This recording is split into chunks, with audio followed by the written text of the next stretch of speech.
columna dorsal, dorsal y lumbar. Dorsal, lumbar y un sacro. Acá tenemos todo columna. Entonces, cuando ustedes estudian, a mí no me apunte, por favor, acá no me gusta a mí que me apunten acá. Si quieren acá o solamente con vos nomás. No me gusta estar saliendo. Si él se encuentra por ahí, ya los jalo. Bien, porque eso está en el libro. Yo no voy a decir nada que no esté en el libro. Todo lo que yo está en el libro. Es más, por ahí tienen el texto, lo hemos visto, ¿no? Lo que les he preguntado está en el libro. ¿Listo? Bien. Entonces, la columna está conformada por vértebras. ¿Cuántas vértebras conforman la columna? 33 o 34. Entonces, ya, ¿qué tienen que saber de la columna? Primeramente, sus generalidades, ¿no? Cuántas vértebras la conforman, cuántas regiones la conforman. Y luego, cuando una vez que se articulan las vértebras, van a formar articulaciones entre sí, ¿no? Hay que saber también cómo se articulan.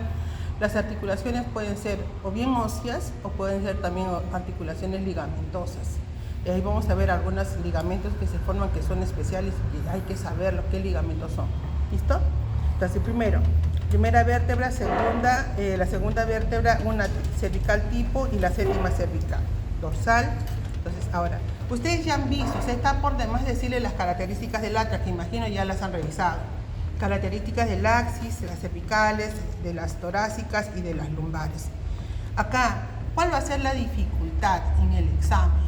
Ustedes reconocer las vértebras. Ustedes tienen que saber que en las vértebras cervicales debe haber una o dos características que las hacen específicas de esa región. Como cuál, por ejemplo, los agujeros transversos, no son transversales, agujeros transversos. Estos agujeros transversos están ubicados en la base, yo les preguntaré, diga usted la ubicación exacta o específica del agujero transverso. Por ahí pone apófisis transversa. Sí, es cierto, pero ¿qué parte de la apófisis transversa? Usted tiene que saber que la apófisis transversa tiene una base y tiene un vértice. ¿En qué parte está? En la base. Entonces dice el libro, no, porque yo lo estoy diciendo. El libro dice, el agujero transverso está ubicado en la base de la apófisis transversa, ¿no es cierto? Acá los tenemos, es la base y el vértice. ¿Por qué? Porque el vértice está bifurcado, formando dos tubérculos, un tubérculo anterior, tubérculo posterior. Por ende, esto sería la base, que está separado por dos láminas, anterior y posterior, que la anterior se denomina o se puede denominar como apófisis costal y la posterior puede ser denominada como la apófisis transversa propiamente dicha. ¿Listo? Entonces ahí tenemos los agujeros transversos. Ahora, ¿qué pasa por ahí? Eso lo vamos a saber exactamente y vamos adelantando cuando lleguemos a cardiovascular. Porque por ahí, si ustedes miran la columna, ¿qué hay ahí en los agujeros transversos? ¿Qué está subiendo ahí? La arteria vertebral junto con la vena vertebral, el nervio también por ahí va ascendiendo. Entonces, ahora, debo saber que esa arteria vertebral está ascendiendo por los agujeros transversos, pero evita una de las cervicales. ¿A cuál de las cervicales evita?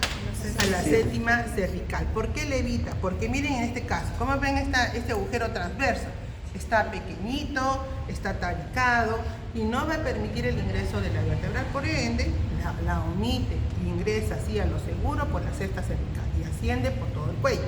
¿A dónde va a llegar? Va a llegar al atlas, porque va a subir, ¿no? Porque todas las vértebras de la región cervical van a tener su agujero transverso. Y cuando llega al atlas, ya no va a poder subir. ¿Por qué? Porque arriba va a estar ¿quién? La cabeza. Entonces, como sube, sale y por aquí hace una curvatura e ingresa a través del agujero magno, pasando por esta parte posterior que tiene el atlas, que se llama el arco posterior. Entra por aquí y luego ingresará por el agujero magno, de ambos lados, ¿no? Ingresa por el agujero magno. Por ende, sé que en el atlas, en su arco posterior, hay una región que está lateral, que está pegadita a la base lateral, que corresponde al surco para la arteria vertebral. ¿Quién más está alojado acá, aparte del surco de la arteria vertebral? El primer nervio cervical, por ahí también pasa. Entonces, ahora, también ustedes han visto en el libro que dice que el atlas tiene características que son individuales a las demás vértebras, ¿no es cierto? Pero también dice que tiene una homología o similitud que tiene el atlas con las demás vértebras. ¿Por qué? Porque es una vértebra que no tiene cuerpo, pero debería tener cuerpo, porque en el proceso de desarrollo va a formar el cuerpo, solo que acá no desarrolla en el atlas. ¿A dónde se va el cuerpo? Se va al axis, ¿no? Formando esta apófisis odontoide. Se dice de que la apófisis odontoide debe corresponder al cuerpo de esta vértebra. ¿Listo? Bien. ¿Qué más no tiene el atlas que tienen las demás vértebras? No tiene láminas, tampoco tiene pedículos. ¿Qué serían las láminas? Porque todas las demás vértebras tienen láminas. ¿A qué corresponderían las láminas? Al arco posterior. Estas dos mitades, esta mitad y la otra mitad, deben corresponder a las láminas de las demás vértebras. Y estos dos canales, que son los canales para la arteria vertebral, deben corresponder ¿a quién? A sus pedículos, a los pedículos. El tubérculo posterior debe corresponder a las apófisis espinosas de las demás vértebras. Ahora, preguntaré, ¿el atlas tiene apófisis articulares? Sí. ¿Cuáles son? ¿Superiores? ¿Tiene inferiores? Sí tiene. ¿Qué dice usted, señorita Nevay? ¿El atlas tiene apófisis articulares? Sí tiene. ¿Qué dice usted? Sí tiene. ¿Qué dice acá los chicos? A ver. No posee carillas, no posee apófisis articulares, no posee... Ya. ¿Por qué cosa posee? Posee dos masas laterales, cuya cara superior de las masas lateral posee una cavidad glenoidea. Esta cavidad glenoidea se dirige hacia adelante en forma oblicua. Miren ustedes, posición anatómica, y miren, como si fuera una huella de zapato, hacia adelante y el otro hacia atrás y hacia afuera. Y tiene la forma de una huella de zapatilla. Eso no es apófisis articular. Eso sería una carilla o una cavidad glenoidea para la articulación con el cóndilo del occipital. El cóndilo es redondo. Todos los cóndilos son redondeados. Por ende, si es la cavidad glenoidea, sí, debe articular en esta posición. ¿Listo? Para formar ¿qué articulación? Atloido occipital u occipito-atloidea. Acá se forma la articulación occipito-atloidea. Ahora preguntaré, porque formará parte de las articulaciones de la columna, ¿qué movimientos realiza esta articulación? Porque una de las cosas de saber articulación es saber qué movimientos, ¿no? ¿Qué movimientos realiza? Flexión, extensión, rotación, a un lado y al otro también, lateral, ¿qué más?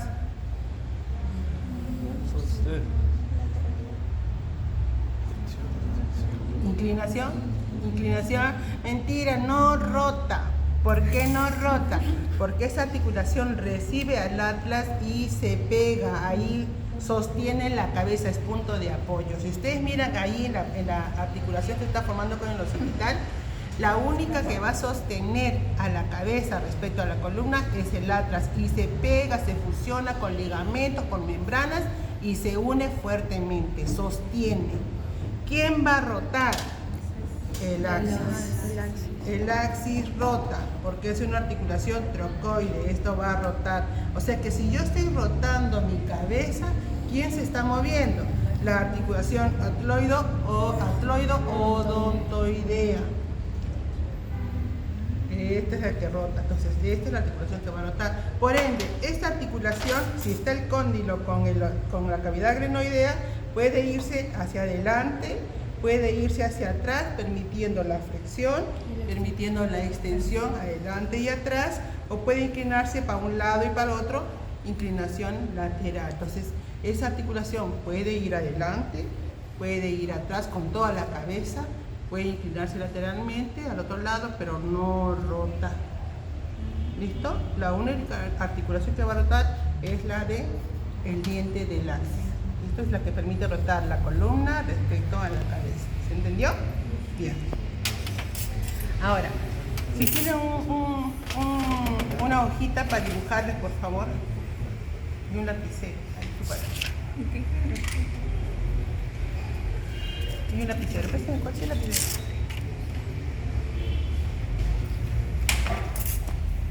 Entonces, las masas laterales. Las masas laterales que tiene el atlas tiene forma de un cubo.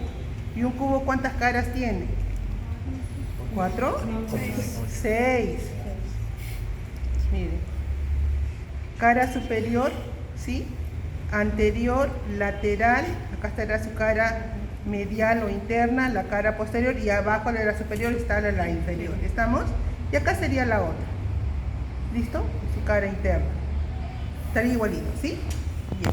Ahora, de la cara anterior se dirige hacia adelante el arco. Entonces, el arco no corresponde a la cabeza, es una prolongación de las masas laterales. ¿De qué parte de las masas laterales? De sus caras anteriores. Se prolongan hacia adelante a la línea media y acá le formará pues su tubérculo anterior y acá va a tener su carilla para el axis. ¿Listo? De la cara posterior se prolonga hacia atrás, ¿qué cosa? El arco posterior, sino que este es más grande. ¿Listo? Y acá se formará su tubérculo posterior y acá se formará la cavidad, el canal para la arteria vertebral, formando ¿qué cosa? Canal paravertebral, que será ¿qué cosa? Los pedículos, ¿no es cierto? Canal vertebral, que será los pedículos. Y esto será parte del arco, serán las láminas de las vértebras. ¿Listo? Entonces ya tenemos la cara anterior y la cara posterior de ¿quién? De las masas laterales. La cara superior hemos dicho que se dirige hacia adelante y hacia atrás, así formando una cavidad glenoidea. Esta es la cavidad glenoidea para los cóndilos del occipital. De la cara lateral se prolonga hacia afuera, ¿qué cosa? La apófisis transversa, que no está dividida, es unituberculosa, en cuya base siempre estará ¿qué cosa? El agujero transverso. Listo, ¿qué nos falta? La cara inferior va a tener una carilla articular, no es esta apófisis, tiene una carilla articular plana hacia abajo, que va a articular ¿con quién? Con el axis. Con las, acá sí tiene apófisis articulares, ¿no? Que tiene y articula en esta posición. ¿Listo? Ahora, de su cara interna va a haber un tubérculo, acá, un tubérculo que va a separar este sería el agujero, ¿no? Vertebral. Separa el agujero vertebral en dos porciones. Acá. ¿Quién va acá? El ligamento transverso. De tal manera que acá va a entrar ¿quién? La apófisis odontoide, ¿no es cierto? Esta parte anterior del agujero, digo, describa el agujero vertebral del atlas. Describa. Tiene dos porciones. Una porción anterior que tiene forma cuadrilátera y una porción posterior que es más amplia y ancha. La porción anterior es ósea porque entra la apófisis odontoide separados por el ligamento transverso, y en la parte posterior sí va a entrar la médula espinal. ¿Listo? Ahí entra la médula junto con sus meninges y todo esto. ¿Listo? Entonces, véanlo acá.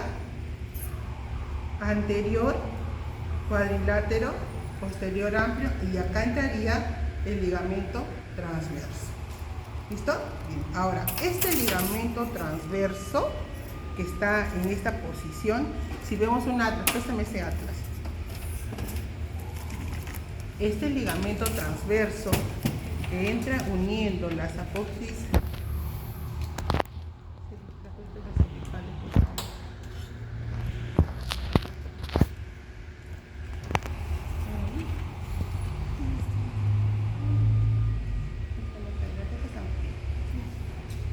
Miren, quiero que la noten acá.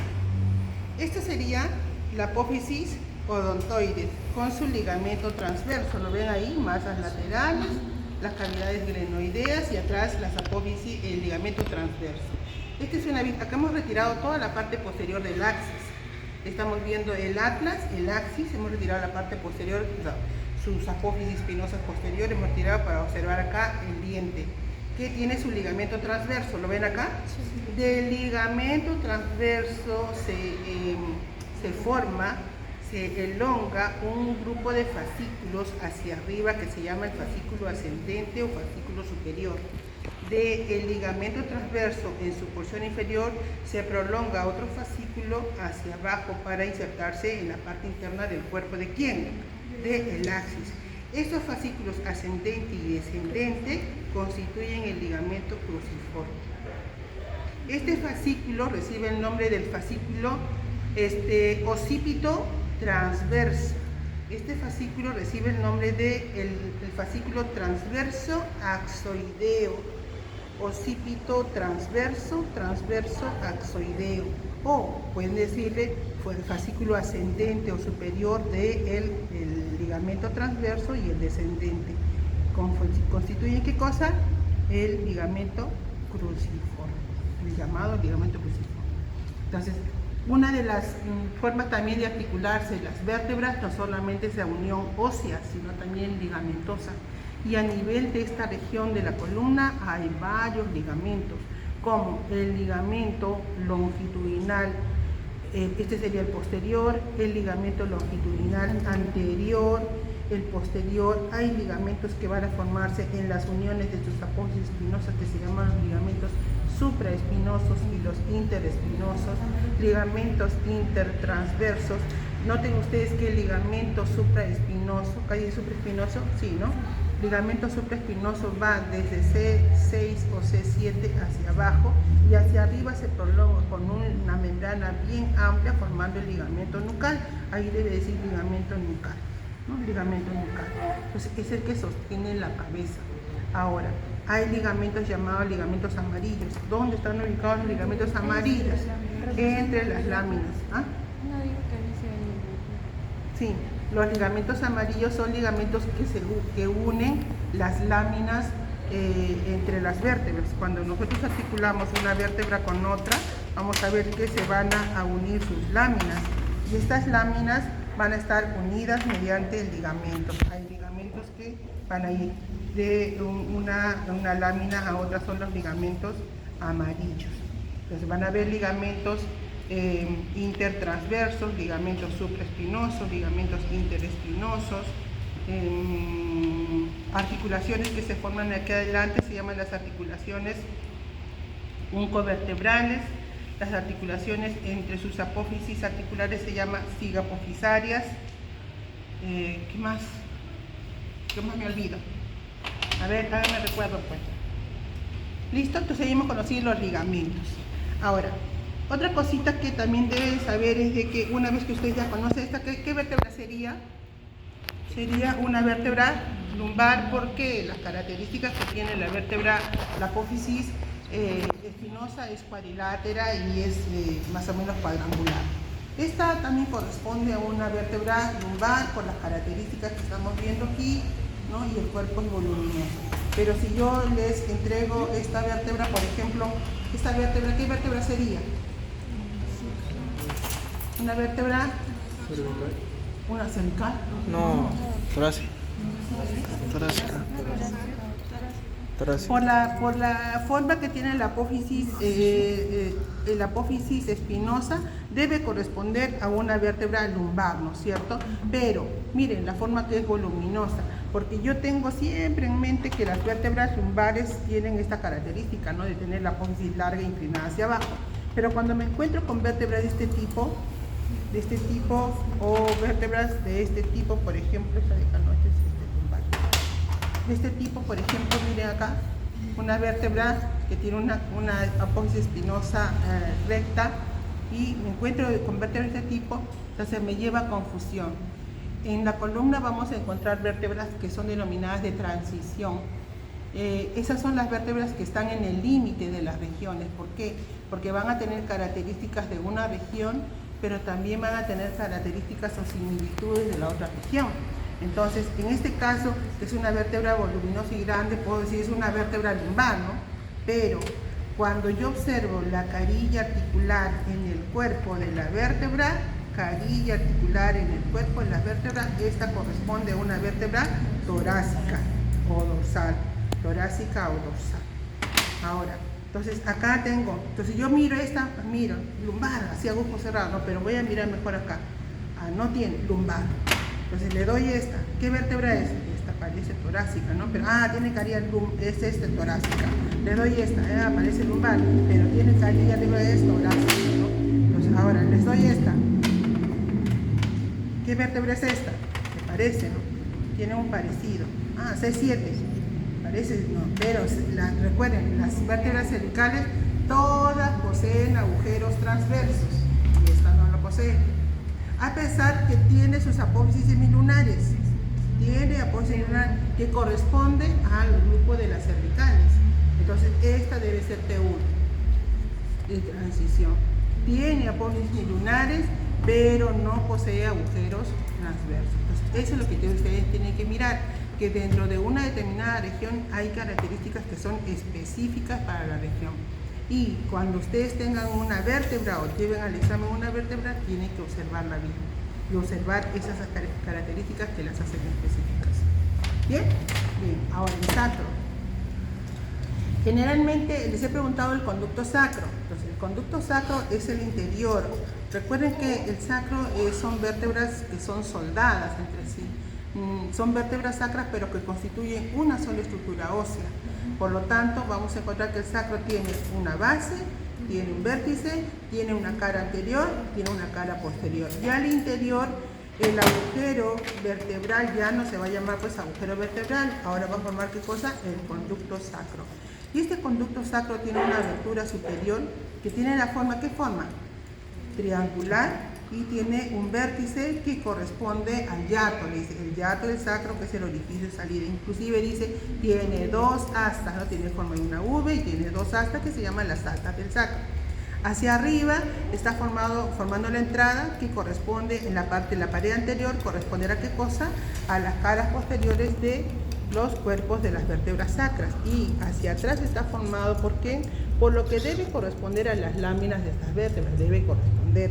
Ahora, al inicio este agujero sacro es grande, es amplio, pero conforme va descendiendo se va aplanando y luego se va a pegar la cara anterior con la cara posterior, se van aplanando y terminando hacia abajo en una V. Si ustedes miran, lo tienen en su guía, ¿no? Miran el interior del conducto, es arriba así grande, luego se va haciendo pequeño y se hace termina en un pequeño orificio. Ahora, ¿qué contiene? No contiene médula espinal, como me han puesto ahí en el examen. Contiene médula espinal, no posee. ¿Por qué? La médula espinal termina a nivel de la lumbar número 2, ahí termina la médula espinal. Pero sí va a contener las raíces nerviosas, los nervios que salen de la médula, ¿no? Entonces, ustedes voltea esa columna, volteala. Es la cola de caballo, es la cola de caballo. ¿Qué cosa es cola de caballo? Ahí están viendo el interior, ¿no? Todo ese conjunto de nervios que ingresa al conducto sacro es la cola de caballo. Entonces, ¿qué cosa es la cola de caballo? Es el conjunto de nervios sacros. Conjunto de nervios sacros son los nervios espinales, que en esa región se van a llamar nervios sacros.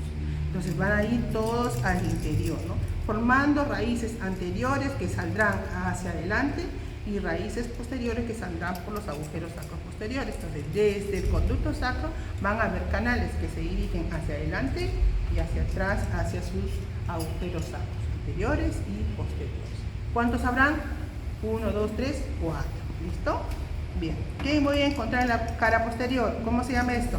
La cresta sacra media. Esto que está acá se llamarán los tubérculos o cresta sacra intermedia o tubérculos sacros intermedios y laterales. Intermedios y laterales. Estos son los agujeros sacros posteriores, que son más pequeños que los anteriores. ¿Qué más hay? Acá hay canales, ¿no? Canales. ¿Esto qué se llama? Carilla. ¿Qué articulación se forma? Sacroiliaca. Sacroiliaca, ¿no? ¿Qué movimiento realiza? Movimientos de flexión y extensión se llaman nutación y contranutación. Bueno, eso lo vamos a ver cuando hagamos pelvis. Creo que hacemos miembro inferior también huesos. Sí, ahí vamos a ver mejor. Sí. Ese movimiento es un movimiento de balanceo. La pelvis se mueve así con balanceo, ¿verdad? Bien. Se llama nutación y contranutación. Eso lo vamos a ver mejor después. Listo. Allá tienen ustedes un sacro que tenía sacralización, ¿te acuerdan? Sí. Eso es algo especial, que no se observa en todos los sacros, ¿eh? No se observa. Y generalmente de personas muy adultas, ¿no? Acá se ha fusionado la última lumbar con la primera sacra. Eso se llama sacralización. Entonces, esto debe salir, ¿no? Debe estar, esta es una vértebra, pero que acá se ha fusionado. Y esto ocurre pues cuando hay problemas óseos o ya las personas muy adultas, ¿no? En las cuales se ha fusionado. Entonces no se observa así en todas las edades, en todos los sacros. Hay 1, 2, 3, 4, 1, 2, 3, 4, pero sacros es algo raro, pero ahí lo tenemos. Pregunta A. Preguntas. ¿Qué puedo preguntar de tórax? En tórax, allá. Una vez que nosotros tenemos el tórax articulado, que ya habrán estudiado cómo se forma la primera costilla, cuántas caras, cuántos bordes tienen las costillas, ya lo saben, ¿no es cierto? Una vez que el tórax está articulado, ¿no es cierto? Una vista anterior, una vista posterior y vistas laterales. ¿Cómo divido las regiones? ¿Cómo separo la región anterior de la lateral y la región posterior? Tengo que trazar líneas imaginarias. ¿De dónde a dónde van? Van a haber líneas oblicuas. A ver, ¿cómo? Yo le digo, describa usted la región anterior externa de la jaula torácica. Pero ¿cómo la divides? ¿Cómo vas a dividir? Para ello tengo que saber cómo está conformada la costilla. ¿Listo? Entonces, acá hay un ángulo posterior y un ángulo anterior que se forma justamente en la curvatura, ¿no? Posterior y... Entonces, cuando yo reúno una línea imaginaria que pasa por el ángulo anterior, divido la región anterior. Cuando yo reúno una línea imaginaria que pasa por sus ángulos posteriores, divido la región posterior. Y la región que queda en media será la región lateral. ¿Qué voy a encontrar? Como dice su compañera, toda la cara anterior de quién, del esternón. ¿Qué más voy a encontrar? La cara anterior de quién, de los cartílagos, y también la extremidad anterior de quién, de las costillas, del arco costal, ¿no es cierto? Y sus espacios intercostales. ¿Qué encontraré en sus regiones laterales? Toda la superficie externa, ¿no? Las caras externas o cuerpo de las costillas. Y hacia atrás, ¿qué encontraré? Lo que habíamos visto, ¿no es cierto? ¿Qué encontraré? Una vista posterior. Vista posterior de la columna. ¿Qué habrá? Espinosas. ¿Esas qué son? Las láminas, caras posteriores de las láminas que van a formar. En este caso estamos viendo toda la columna, no puedo decir láminas. ¿Qué voy a encontrar acá? Canales, ¿no? Canales, los canales vertebrales, ¿no? A ambos lados de quién? De esta cresta que se forma por la unión de las apófisis espinosas. Estos son dos canales, y estos están ocupados por músculos, ¿no? Se llaman subcanales, que está formado por las caras posteriores de las láminas, ¿no? Y también las caras posteriores de las apófisis transversas junto con sus articulaciones. ¿Cómo se llama esta articulación? Costo transversa, ¿no? Y la extremidad posterior de la costilla, que está formada ¿por qué? Por la cabeza, por el cuello, el tubérculo, ¿no? Y esta parte. Ahora, si yo le digo, a ver, pásame una vértebra, esta. Le digo a su compañero, articule. Sí. Me falta una vértebra más. A ver, ya. Ahora sí, sí, la cabeza. Derecho. Claro. La cabeza iría ustedes en la punta articular. Sí, así. Entonces, siempre tengan en cuenta eso, que cuando ustedes van a articular, la cabeza de la costilla, que tiene dos carillas articulares, una superior e inferior, no corresponden a una sola vértebra, corresponden a la unión de dos vértebras en esta posición. Aquí hay carilla superior e inferior, entraría la cabeza, ¿no? Así en esta posición. Entonces, nunca, porque generalmente cuando uno toma el examen, les va a pasar, el docente siempre va a pasar una vértebra, articula. Entonces usted tiene que buscar otra vértebra, como dice su compañero, y de esa manera formar la articulación entre la cabecita y lo que es y el tubérculo. Ya saben que articula con la apófisis transversa. ¿Qué articulación se forma acá? Acá. Costo vertebral, ¿no? O costo corpal también le ponen ahí en el libro. Dice costo corpal porque va con el cuerpo, o costo vertebral, y acá sería costo transverso. ¿Qué articulaciones se forman? A ver, habíamos visto qué articulaciones hay.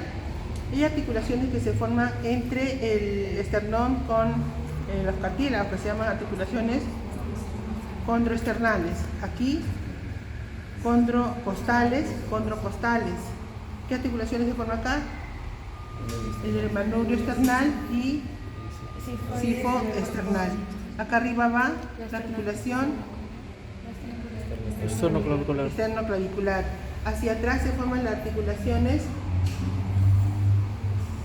costo transversas y las costo vertebrales. ¿Qué otras articulaciones se van a formar? Intercontrales. Y las articulaciones intervertebrales, ¿no? intervertebrales. Esas son las articulaciones que se forman acá. ¿Listo? ¿Alguna pregunta? Bueno, por ahí va mis preguntas, generalmente van para que ustedes piensen, ¿no? Les digo, describa usted el conducto medular. Describa usted el agujero de conjunción y cuál es su contenido. ¿Dónde está ubicado? La ubicación y describa cómo se forma. ¿Cómo se formaría el agujero de conjunción?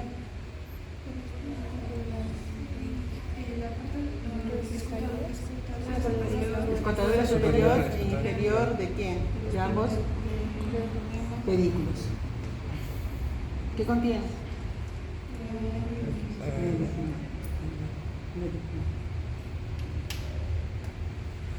Bien, chicos, por ahí va mi pregunta. Por ejemplo, otra cosa le digo, describa usted toda la superficie interna de la jaula torácica o región anterior interna de la jaula torácica o abertura inferior o abertura, les dije, entrada y salida, índices. Así van las preguntas. Nunca van preguntas que son específicamente para que ustedes memoricen. Siempre va con relación. ¿Qué va al interior? ¿Qué articulaciones se forman en el sacro? ¿Qué articulaciones se forman en el sacro? Escriba. ¿Cómo se llama la articulación que une con la quinta lumbar? Promontorio. ¿Qué otra articulación hay? Sacrocoxigia. ¿Qué más hay? Sacroiliaca. Le da para que piensen, ¿no? Describe usted las articulaciones que se forman en la columna cervical.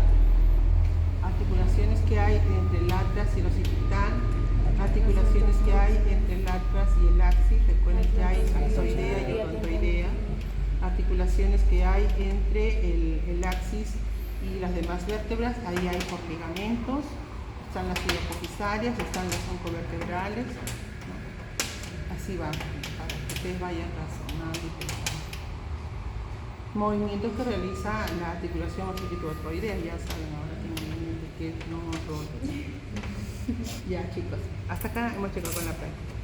Nos vemos en la siguiente clase. ¿Listo?